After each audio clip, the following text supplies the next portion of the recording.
I think we've all been there. You're trying to set up, a movie night or something, and you want the same thing on two screens at once, maybe the living room TV and another one in the kitchen. Right, the classic signal problem. Yeah, and you just realize you're stuck swapping cables back and forth. It's a huge pain. It is. And most people think the solution is going to be complicated. Like, Yeah. you need some professional switcher or just a complete mess of wires. Exactly.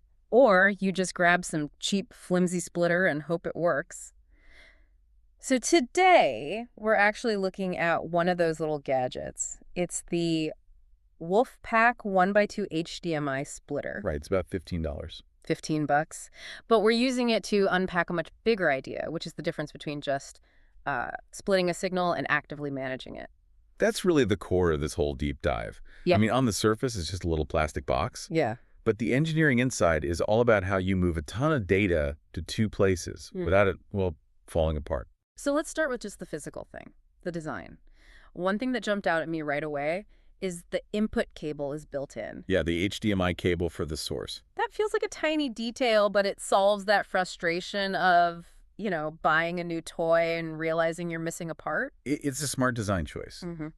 But the really important feature is the other cable, the one you plug into the wall. The AC adapter. I was going to ask about that. If I'm just sending a video signal from point A to points B and C, why do I need external power? Okay, so that is the critical distinction Between a passive and an active splitter. Oh. If you just use a passive one, which is literally just splitting the copper wires. Like a headphone splitter. Exactly like that. You're effectively having the signal strength for each TV. You get noise, dropouts, what people call sparkles on the image. Ah, okay. So the power adapter means this little thing is actually doing work. It's doing a lot of work. It's not just a splitter. It's really a repeater. A repeater. Yeah, think of it like the game telephone. Hmm. A passive splitter is like whispering the message to two people at once. It gets muddy fast. Right.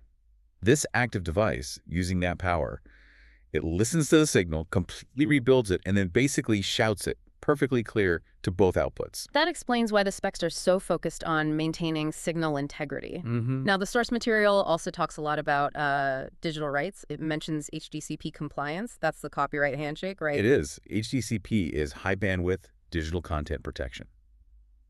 It's the code that stops piracy. Okay. If your splitter is just a dumb man in the middle, the source device, your Blu-ray player, your Apple TV, it just cuts the feed. This device handles those security keys so the video keeps flowing.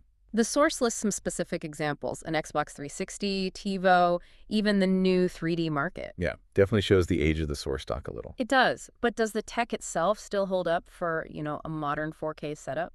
Well, the examples are older, sure, but the physics haven't changed at all. The fact that it was built for 3D is actually a great benchmark. How so? Because 3D signals and uncompressed audio like Dolby True HD, they are incredibly data heavy.